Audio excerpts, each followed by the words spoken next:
Welcome into the season premiere of Coaches and Q. Today we're coming to you from Jim and Nick's Barbecue here in Murfreesboro, Tennessee. Jim and Nick's prides themselves on fresh ingredients, doing things low and slow, and they give you their best. It's right here on the bottle. And speaking of giving their best, today's interview is head coach Kevin Creasy of the Oakland Patriots.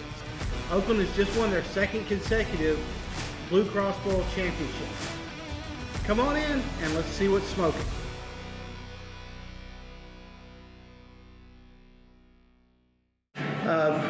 Here in Murfreesboro, you have a special connection to this location, right? Yeah, absolutely. I do. Today is actually my 10-year anniversary with Jim and Nick's. And I started in this location as an hourly team member. I started on the meat table, and I worked every position that was available. And then I started working positions I didn't think were available, and I just found myself with an opportunity. And so it's been such a blessing. Well, tell us about Jim and Nick's and what makes this company special. Jim and Nick's started in 1985 in Claremont Avenue in Birmingham, Alabama. And when it started, it was simple. We wanted to show reverence for the great pit masters that it came before, and really just execute at a high level, solid barbecue, and provide food for the community. And so we still rely on those morals today. It just enhances our overall operation, and it really guides us on how we want to treat our team members here with us. And it's just, it's different. You know, we hang our hat on saying that we're different, and the difference is, number one, in how we take care of our product. We do it the hardest way every day.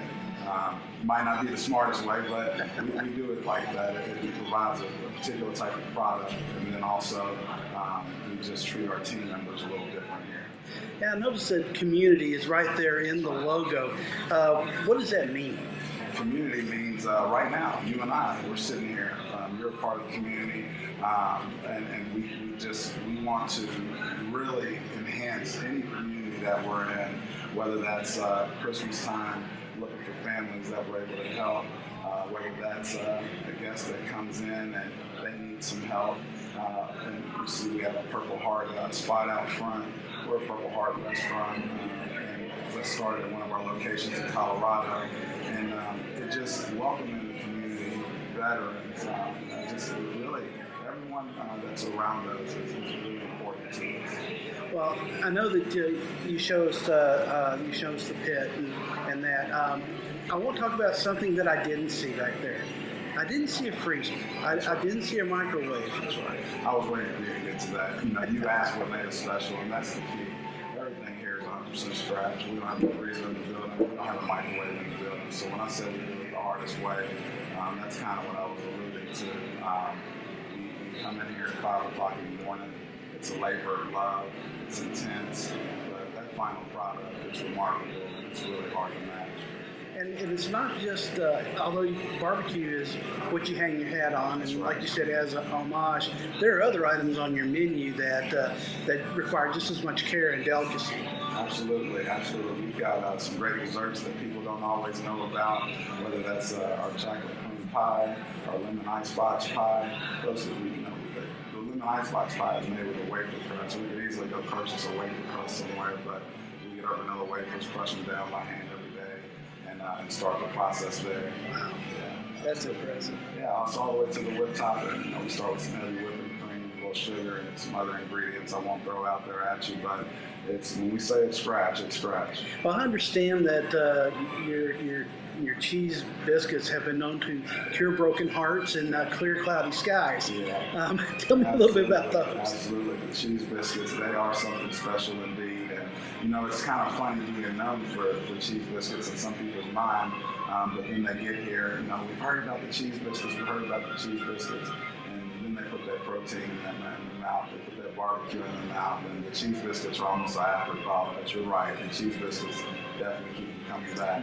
Well, it's those little details. It's the that, you know, that's what I'm picking up from you, is that each ingredient, each item on your menu has gone through something that makes it special, and something that makes it made with care and with, you know, love and concern for the product. Absolutely. You know, it's handcrafted product at its truest form. to be sure. Now, one of the mottos in my research was going the extra mile. What is it? I mean, is that a lot of what we're talking about here? Is just going that little bit of extra? So going the extra mile, it's funny you brought that up. You know, being committed is one of our core values, and going the extra mile. We'll go the extra mile at any length. Whether it's recovering the guests, because while we strive for perfection, you know, sometimes we miss the mark, but we go the extra mile to make sure that guests know that they're critical to us and they're important to us. We go the extra mile by just, again, really doing things that, quite frankly, there's easier ways to do them, and we choose not to do them that way. You know, I don't know if your research saw this or not, but we call it, we do it the J&N way every day. And that is what going the extra mile truly means to us. Absolutely. Outstanding. You know, you said that this started in 1985 in Alabama. It's a family operation, if I'm not mistaken. Yeah. How have you been able to maintain that family atmosphere at Jim and Nick's? Absolutely. You know, the way Jim and Nick started, it really has just given us a glide path for our growth. And you know, I mentioned treating our team members differently and really having a family atmosphere. So we maintain the family atmosphere. We bring our team members into the fold as often as possible, up to including family meals for them, celebrating birthdays, and really trying to make this something special and making them feel a part of it, because they are a part of it. You know, they're a part of that community piece as well. And so it's just it's critically important to us that everybody we come in contact with, whether we know you or not, you're part of the family. All ties back to community. That's right. Absolutely. Is there anything community-wise that maybe that I didn't hit on that we don't know about? You did talk about the Purple Heart space and things like that. It's one thing that's really critical to understand is we're a word-of-mouth business. We don't knock people over the head by hitting the mailbox or hitting the door flyers or sending coupons out just heavily. It's word of mouth, and you know, I think about the community. We've got people coming in, neighbors coming in, seeing their neighbors, seeing their friends. We have a heavy catering background, and people see us at those events, and that's where they get to understand a lot about Jim and Nick's. And sometimes it's the first time ever having it, and so we really rely on the community as well from the word of mouth. Outstanding. Well, JT, you can tell that Jim and Nick's is something special to you. It's something that you take tremendous pride in, and quite frankly, it shows in the growth of the chain of the restaurant, that you do the little things the right way, and that people have caught on to that. Yeah. And that's something that they identify with. So we really try to get all of our leaders in the building and our team members to understand we make the small things big. We make the small things big, and we make them important. All of the success and everything that you're looking for comes behind that, especially when, again, it starts with the leadership. And when we're making those things important to us, they become important to our team members, and it really develops a culture that's uncanny, almost hard to articulate. It just becomes a machine. Well, JT, thank you so much for taking time and hosting this. It's a wonderful location. I look forward to tasting some of your wares, getting some of those ribs here after a while. But we do thank you so much for hosting us and for everything that Jim and Nick's has done to help us. And nothing but the best of luck going forward. Absolutely. Thank you so much. Thank you.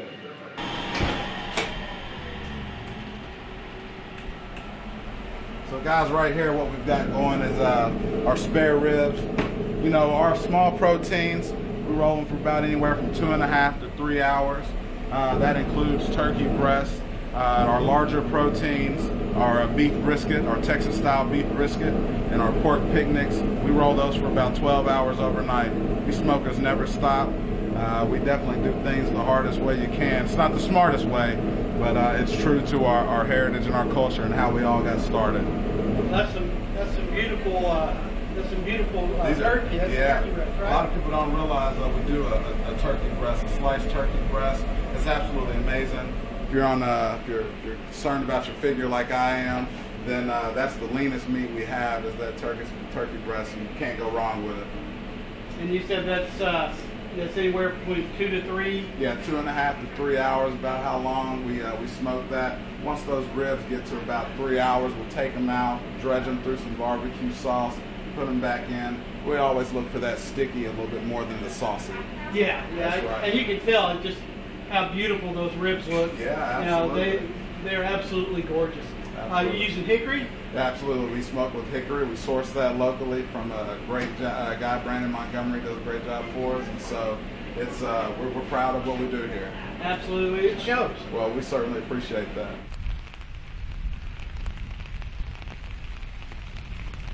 We'll jump right into it. You're coming off a very, very successful year, really 2 years. I mean, really, to be honest.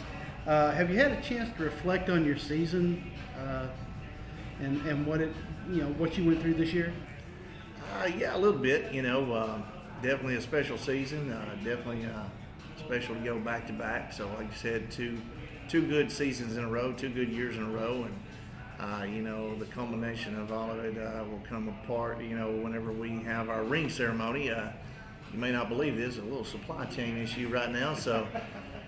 We're having trouble getting some of our championship hoodies in, much less championship rings. So it's a work in progress. But like I said, that's kind of the icing on the cake of the season, like we just had, is we get together and have a ring ceremony, and it's a big deal and cool for the parents. It's really our last time all together, and so it's pretty sentimental at times. But you've had a great year whenever you can end it with a ceremony like that, and like I said, it's pretty special because our dance team, our cheerleaders, all the parents and Booster Club members and stuff, and coaches and their families, they get together. So we're looking forward to that, and hopefully that'll be within the next few weeks. Yeah, hopefully those supply chain issues now, they're the boon of everybody right now. Looking at your schedule last year, you scheduled fairly difficultly, and then on top of that, you added a game, another BlueCross Bowl champion in Lipscomb Academy. How'd you keep your team so laser focused last year? Well, we had a tough schedule the year before, and with so many juniors coming back, we thought that adding a few tougher opponents would be right up their alley to help them stay focused. And there's a lot of respect given to Lipscomb Academy, that ended up on our schedule. CPA, all of our kids knew about the great run that CPA had. So adding those guys on the schedule, definitely helped us with our non-region game, getting good quality opponents. And then, of course, Madison Ridgeland Academy out of Mississippi is, state champion. I think they've won it 3 years in a row now, and taking a 7.5-hour bus ride down to Mississippi on a Saturday at 2 o'clock in the middle of August is a pretty big challenge in itself. So all of that was, a compliment to what we had coming back. So we wouldn't schedule like that if we didn't have all these guys coming back. And I do think it helped keep them focused. And you look at Hendersonville, I love the fact that Hendersonville is willing to play us every year. And there's a lot of schools between Oakland and Hendersonville that wouldn't play either one of us. And you look at their success, and they made it all the way to the 4th round of the playoffs last year. So, Coach Beasley's doing a really good job with those guys. And for them to be our first week opponent, last few years, that speaks volumes about Hendersonville and Coach Beasley. You guys have had trouble scheduling games for the past few years, but with it being the second year of the contracts this coming year, has it been easy for you to get that scheduled? Yeah, it's still tough. Like I said, we've had games fall through. Boca Raton, Florida team, has been back and forth with us, and COVID, of course, has definitely thrown a wrench into things. So, St. Pope John Paul II out of Boca Raton has been out, and then they're back in, and then they're out again, and had a team out of Virginia that dropped us, and so it's really a nightmare with just a few teams in your region, coming off a lot of success. And we're kind of down this year, and definitely looking for a 10th game. So it's one of those deals where a lot of people are hesitant because of your past success. But at the same time, I try to explain to them they're not playing 2020's, state champion team. They're not playing 2021. At the end of the day, this is a new team, and so it's made it pretty tough. That second year on the contract always is tough to get a game, and the weeks that we have open are pretty tough to fill.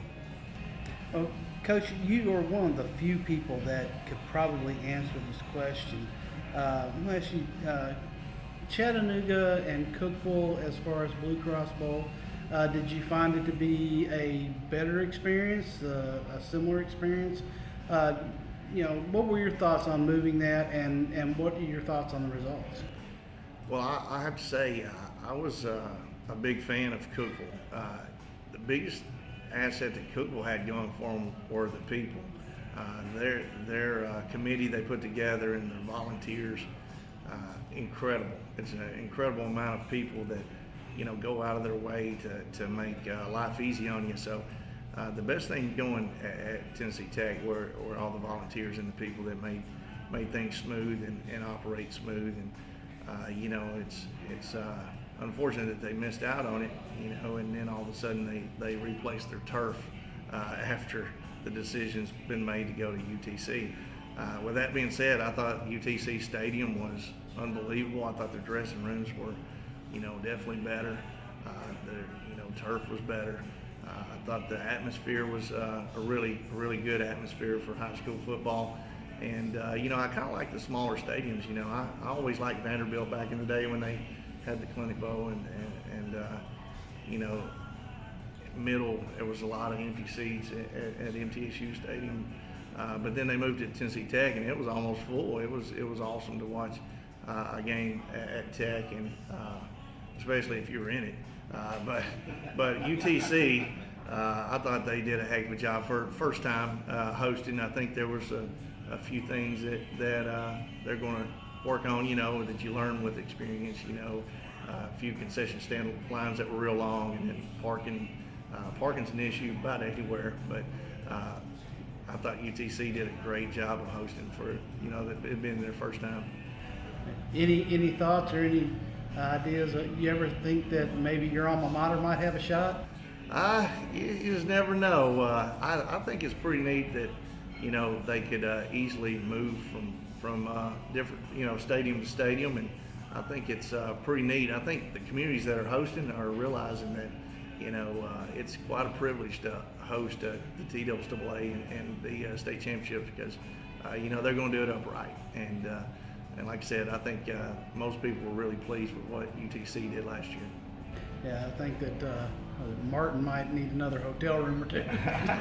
No doubt. As you were coming out there, was coaching always your passion? Yeah, I mean, I didn't realize it at the time, but I guess it was. I was a guy that was always around, football, baseball, had older brothers that played. My first job was at Memorial Park, working, with Eugene Grounder, a legend in Perry County in basketball, and then coming over and ran the park system for over 50 years, and, gave me a job working around baseball and umpiring, and then I was coaching, when I was still in high school, like Little League and stuff like that. Coach Sharp was my coach. He just recently left Lewis County, and his first year was my freshman year. So my senior year, after we were all graduating and stuff, he actually lined it up where he and I coached against each other in a scrimmage, like a black and gold game. So I didn't realize it at the time, but he was putting me toward a path of, football coaching and that sort of thing. So yeah, it worked out pretty good. And like I said, I had great experiences, playing at Lewis County, and always a great place to grow up and to play ball. And like I said, I learned a lot of stuff from a good coach like Coach Sharp. Well, first of all, Coach Sharp just now takes the position at Columbia Central. Any chance you get that rematch? Well, I hear they may be going to 6A pretty soon. You just never know, but I think he'll be pretty successful real quick there, and he'll have a hard time filling the schedule before you know it, and so we might work something out. What position did you play when you were in high school? Well, I was a holder on extra point for a couple of years. That's a tough job. I never realized how stressful that job was. But then I played free safety and then wide receiver. And, like I said, small school, you're lucky enough sometimes to play on both sides of the ball. So that helped me, whenever I got to Trousdale and realized that, Iron Man football is the way to go. If you've got 11 dudes that are real tough, you can play them on both sides of the ball, and that was a pretty neat experience. Like I said, not everybody gets to do that, and at our level, there's only a couple lucky guys that get to play on both sides of the ball. We talked about a little bit about UT Martin. After you leave UT Martin, you go to Warren County. Then you spend a little time there. You head over to Henry County. And Henry County is another one of those programs that's been successful quite often. What did you learn about building a program from Donnie Webb there? Yeah, Donnie Webb and I are still close. He's made the wise choice of getting out of coaching here lately, but he'll probably live another 40 years longer than I will. But Donnie, he did things the right way. There's a right way to do things, and he did it the right way. Tireless worker, always meticulous in his preparation. All those things were really some of his best attributes that I learned from. And coming from Warren County, we actually won 4 games at Warren County that year I was there.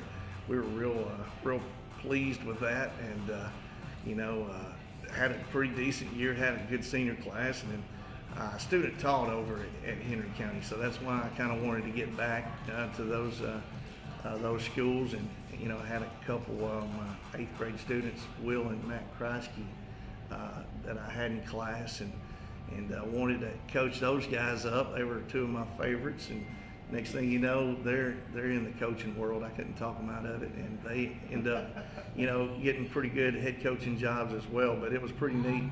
You look back at it a couple of decades ago now, it seemed like yesterday, but it was pretty neat, to see some of those guys that we worked with, and we were all low man on the totem pole there, and to see some guys' careers blossom and go on to other things. And then, like I said, some players, you're old whenever players are now head coaches, and like I said, I had the privilege to coach both of those guys, the Creasy twins. It's pretty wild that you have to go against Will on a weekly basis too, right? Yeah, he's at my rival school, it's one of those deals where we really can't stand each other a couple of weeks out of the year, and I get it. And it's pretty neat to have somebody that you hate that you compete against, but then somebody that you really like. It's kind of like your little brother or your cousin or whatever, that you want to beat them just as bad as the people that you can't stand. So I get it. He like I said, I just saw him last week, and he's got his son, coming up to me trying to kick me in the shin, but at the same time, I'm trying to get him to come play quarterback for me someday. So it's a good little rivalry, and like I said, he's a good dude. So it's hard to not like Will or Matt, and it's just unfortunate that we are, in one of the biggest rivalries in the state. Right. Yeah, that would be. I can't imagine if you were to come over and actually play quarterback for you. That would be the story. Yeah, he could do that.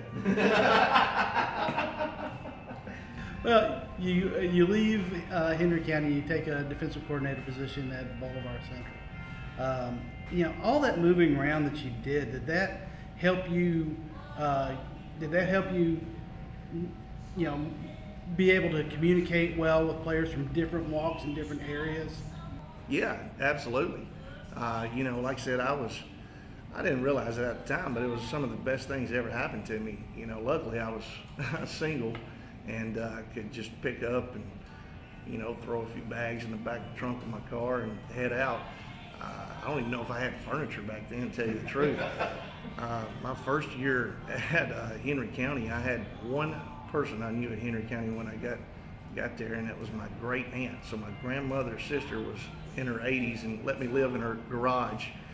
So I could pick up and, like I said, throw things together and, just move at, drop of a hat. So luckily I was without a family and, could move easily, and those opportunities would pop up. And that was my first coordinator position. I learned a lot of my defense from Coach Webb, and I helped on Friday nights with Henry County and stuff like that. And then that opportunity led to another one in which one of my co-workers there at Henry County, Randy White, really good coach, ended up being the head coach at Bolivar, and like I said, took me with him, offered me that title and stuff, and it was a whole lot of work, and we made the playoffs and had a good year, and ran into a former player the other day, from Bolivar. So I still got some guys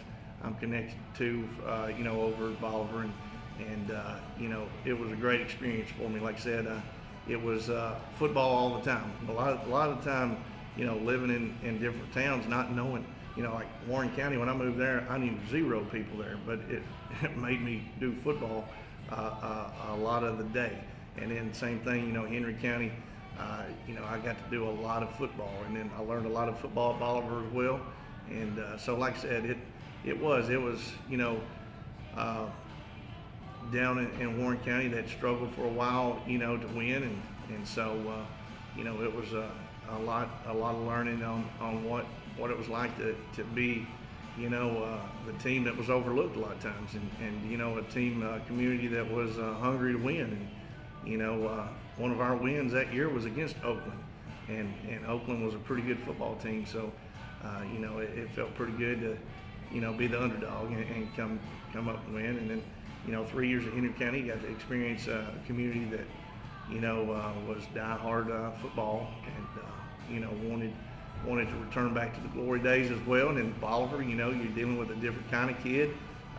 It's a great experience for me to be at Bolivar, and like I said, just be able to teach different kinds of kids and see if I could do it. And like I said, had success at all those places, and like I said, it helped build me into the coach I am today. Well, you get you move from there. Eventually, you get your first head coaching position. And most people take their first coaching position, a place that probably hadn't won a whole lot. No. You take on the challenge following a legendary coach at Trousdale County. How quickly did the athletes in the community respond to you, given that you were, an outsider coming into that small county?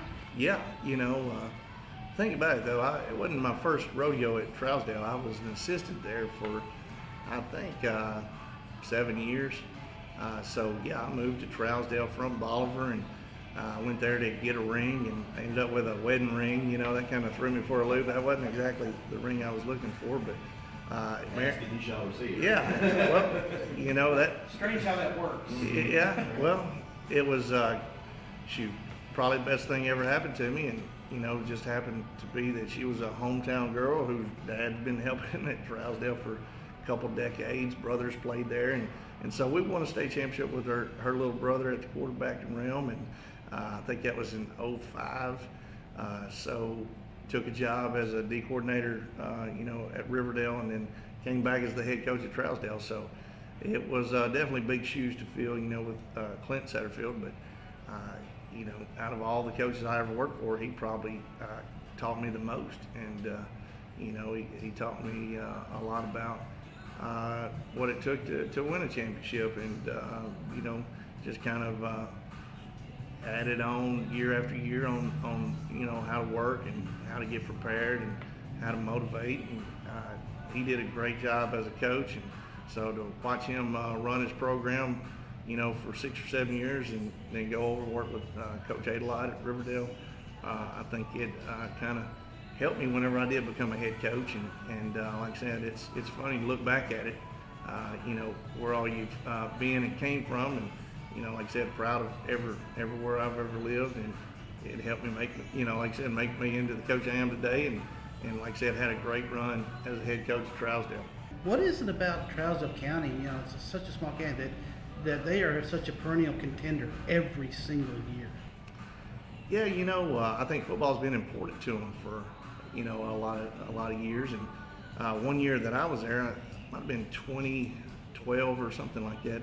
We celebrated 100 years of football. So, you know, they've been playing football there since, I don't know, over 100 years. I know they celebrated a 1922 state championship. Funny part, I was cleaning out my closet the other day. We got a picture of the 1922 team on a T-shirt made up from back in the day. And like I said, it's tradition, and you know, a lot of it has to do with there was a Satterfield in charge for 55 years in a row, and now there's one that's coaching them as we speak. You know, Blake played for me and stuff, and so I hope Blake a lot of success. But you know, it's not just the tradition of coaches. You know, coaches can't make a single tackle or a touchdown. You know, you look at Trousdale, you always got a Gregory on the team. You know, you always got a Harper on the team. You know, a Holder on the team. I think all that's important, and because of its importance, you know, that their granddad played there, and you know, their dad played there. I think it just helps, you know, ingrain in those guys how important football is and how important it is to the whole community. And like I said, it's a special place to coach. It's there's only probably 2 or 3 places like it in the whole state. And you know, I knew I was always in one of the best places in the state when I was coaching there, because it means so much to everybody in the whole town. Even though, you know, there's only a couple thousand people live in Hartsville, you know, it's only 7 miles wide. On Friday nights, you know it's important, and everybody that's paying for a ticket knows it's important. You better do a good job. There's something about the Creek Bank that just brings out the best in everybody. Yep, there's a little magic that goes along with the Creek Bank, and like I said, it's always been that way. It's going to stay that way.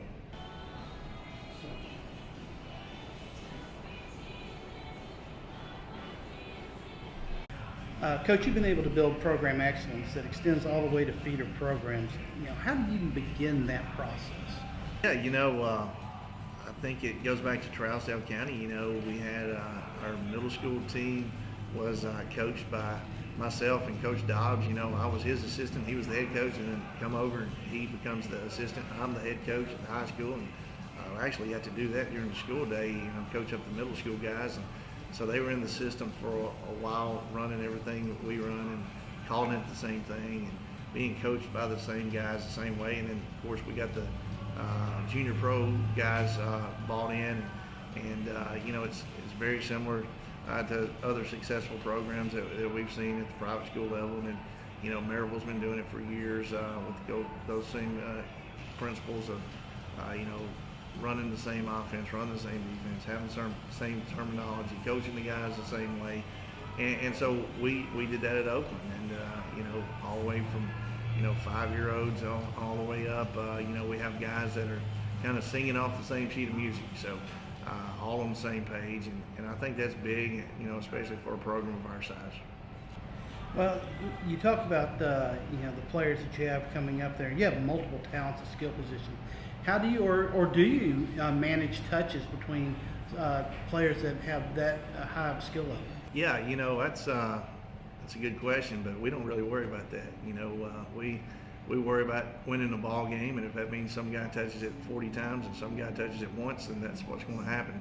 You know, we try to figure out what's best for the team, and you know, most of the time it's what's best for our team is to kind of split up the division of labor, I guess you'd say. And you know, when our running back on the left has it 20 times and the one on the right has it 20 times, and then our receiver is able to, you know, catch it for 10, 15 times.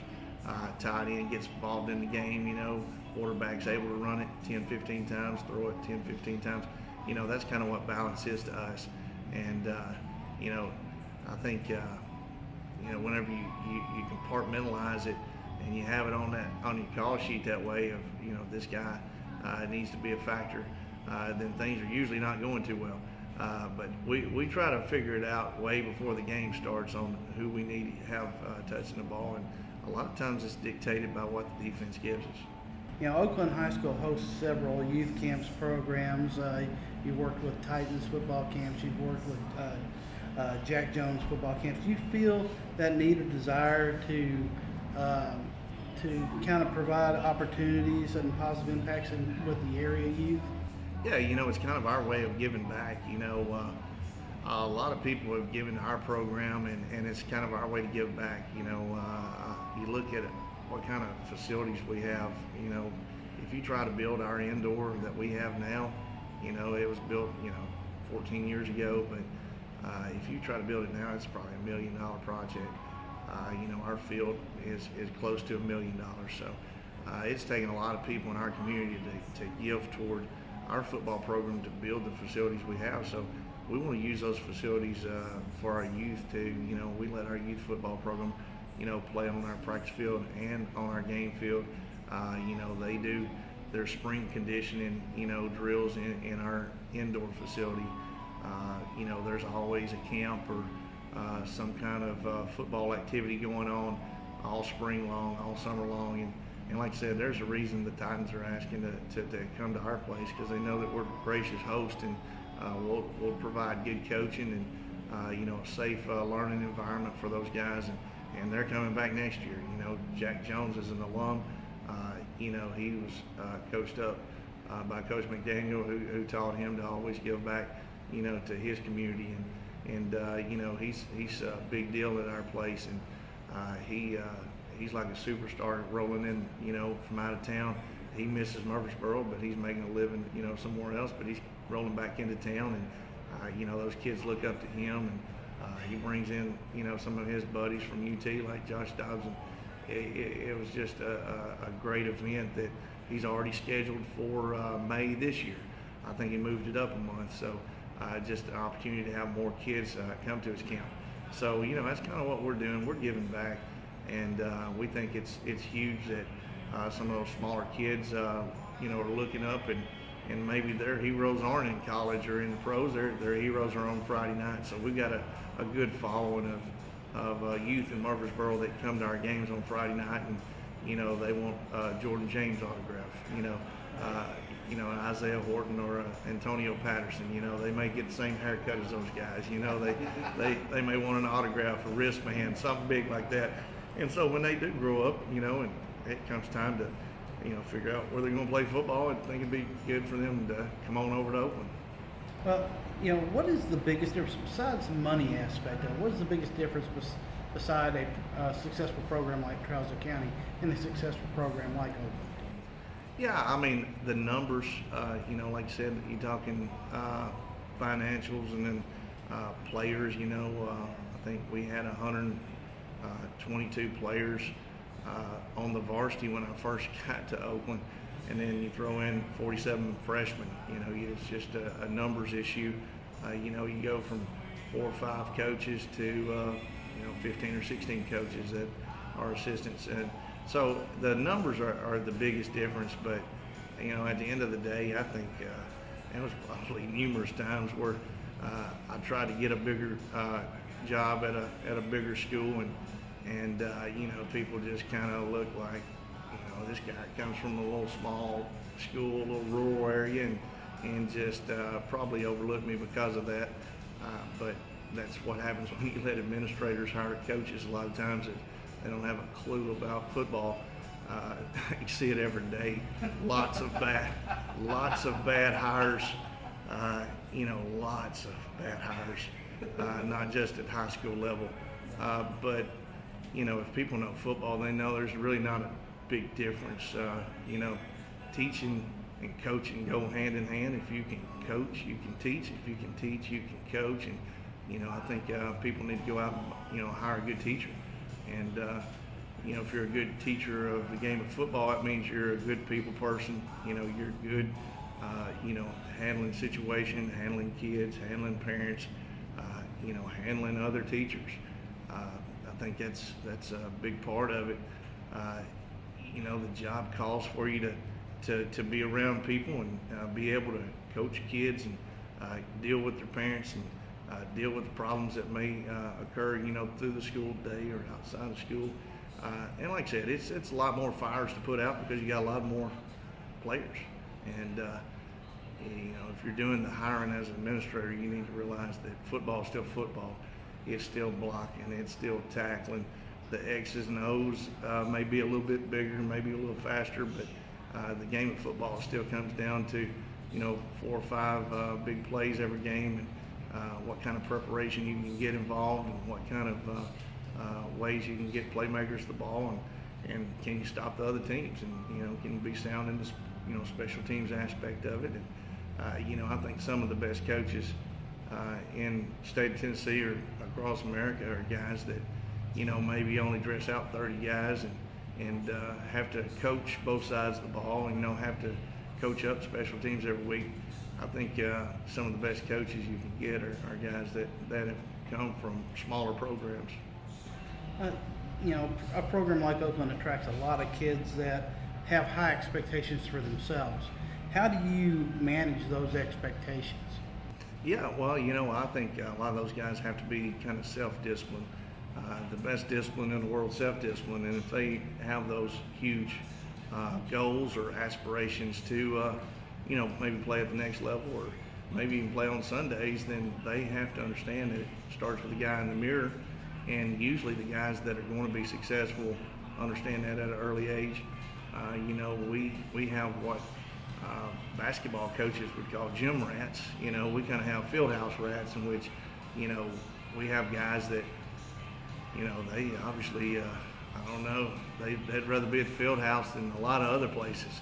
And, luckily a lot of them don't have girlfriends, that are, making them come over or whatever, that's a good thing. So we've got guys that, they love working on their craft. And we got guys that come in early in the mornings when we don't ask them to get extra work in. And, I think that's an advantage of having an indoor facility. And we have guys that are at school right now, working out and, messing around. Like I said, I got a 15-year-old son. He's one of them. I was like, oh, well, probably was supposed to pick him up after school, instead of hang out with you guys. But I was like, shoot, man, he's got a couple buddies there that they throw a ball around or, get in the weight room, work on agilities, and they do that stuff all the time. And that's the kind of kid that I think, we're not necessarily bigger, faster, stronger than anybody else we play, but I think the mindset of some of our kids is like, you know what, I love football and I'm going to work on it all the time. I'm going to work on it every day. And, a lot of success has come from those type of kids that are, self-motivated and self-disciplined. Now, the last 2 years you've matched up with Williamson County schools. Do you think the talent in Middle Tennessee is really growing that quickly? Oh yeah. I think it's pretty neat to have Middle Tennessee schools, in championship games.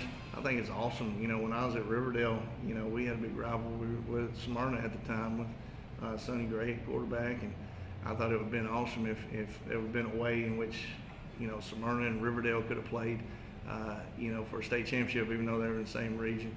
Now I think it's pretty neat that, Rutherford's kind of going east and Williamson's going west, and you look at the numbers, and there's been a lot of fans in the seats, to watch those matchups, and a lot of it has to do with when we played, Brentwood 2 years ago.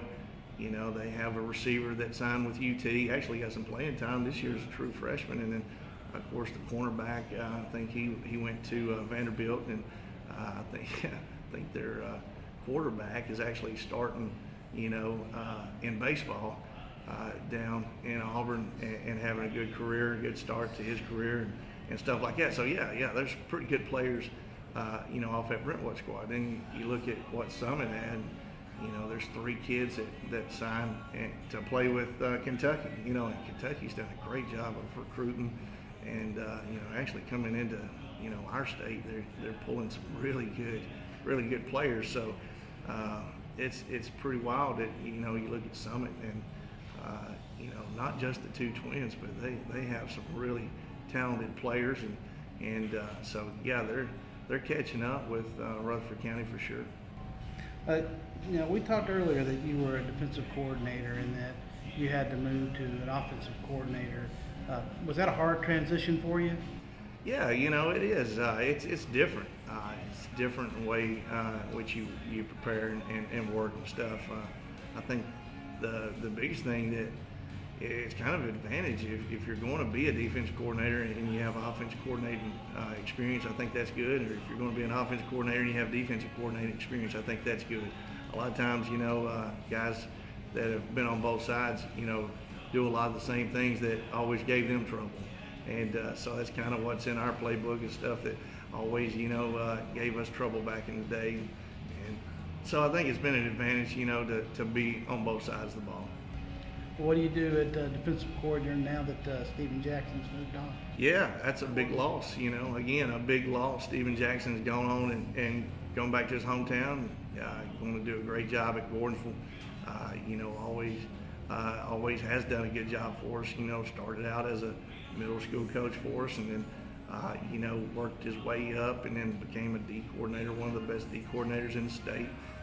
So big shoes to fill. Did a great job for us in the weight room. Did a great job, working with our guys, in the off season, summer and conditioning, that sort of thing. So big shoes to fill for sure, and still looking to hire the right guy.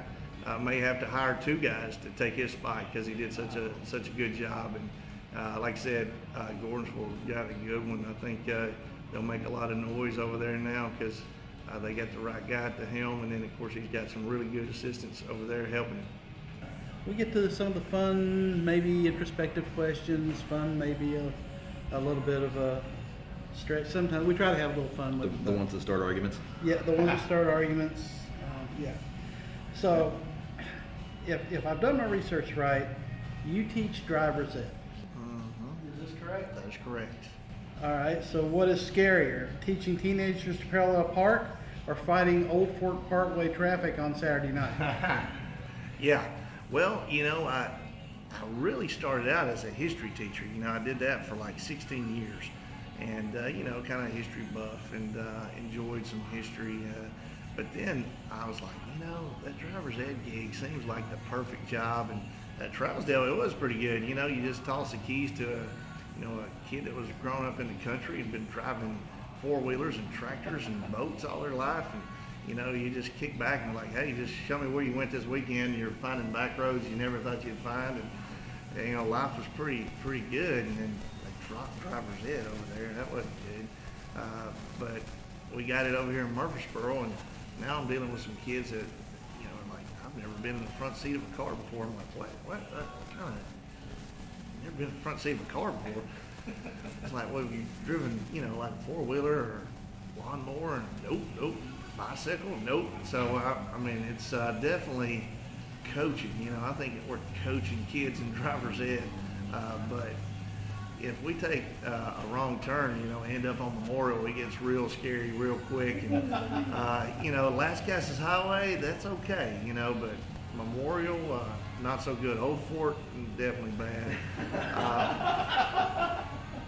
Actually, we met my wife one time on the road, and she saw us like swerving over the yellow line. I'm grabbing the wheel, and after that day, she increased my life insurance policy like $200,000.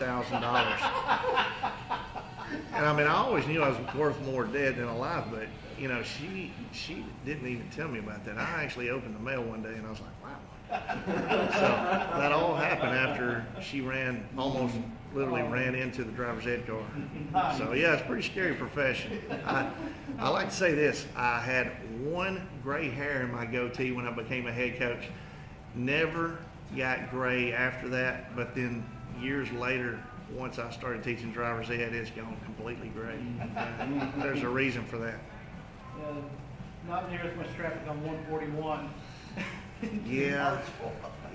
You only get a trip over to Starlight Hill every now and then. Starlight was always a big time, especially when you had a little ice on it. But, having to manage both red lights wasn't a big problem. But over here, it's a little different. It's scary at times. Well, let me take you back to Martin and your days out there. Cadillac Bar and Grill or the Hearth? Well, I couldn't afford the Hearth. That was like an uppity place, They'd charge you $7, $8 to eat over there. Cadillacs, luckily, I had a couple buddies that worked there, so I'd get a discount every now and then. So I won't mention any names, but a couple of them actually are employed here in town, but I will not mention any names. But yeah, did get a good discount every once in a while over there. Okay, let's talk an important question here. This is one Chris has to know. First of all, talking wings. Boneless or bone-in? Yeah, both. I like both, no doubt. If I got a nice shirt on, it's boneless. You know, that way I can try to keep it off of my shirt a little bit. But a lot of times that doesn't matter. Are boneless wings wings or are they nuggets? Yeah, they're more nuggets. Yeah, they are. But I agree with you. So are you a flat or a drum guy when you do have bone? Doesn't matter. Again, like I said, it's usually a privilege if I'm eating those, and I just, the biggest thing is trying to keep it off of me. Yeah. So, think back to when you were a player at Lewis County. What was your fondest memory from when you played? That's all I've got. Chris, that's all I've got. I think it's time to get some food, though. Yeah, we've been sitting in this restaurant a long time. Let's get some food and. Absolutely. Well, Coach, we thank you for coming on with us, taking time out of your very busy day to sit down with us. Again, congratulations on a great season. Good luck on the upcoming season. And with that, this is a wrap on Coaches and Q. Yeah, And you I guys- appreciate you guys having me. 2022 is going to be a very interesting year for Oakland, but I appreciate you guys having me and appreciate what you guys do for high school football. It's always good to promote what our livelihood is, and I think it's strong in Tennessee, and it's getting stronger every day because of guys like you. We certainly appreciate that.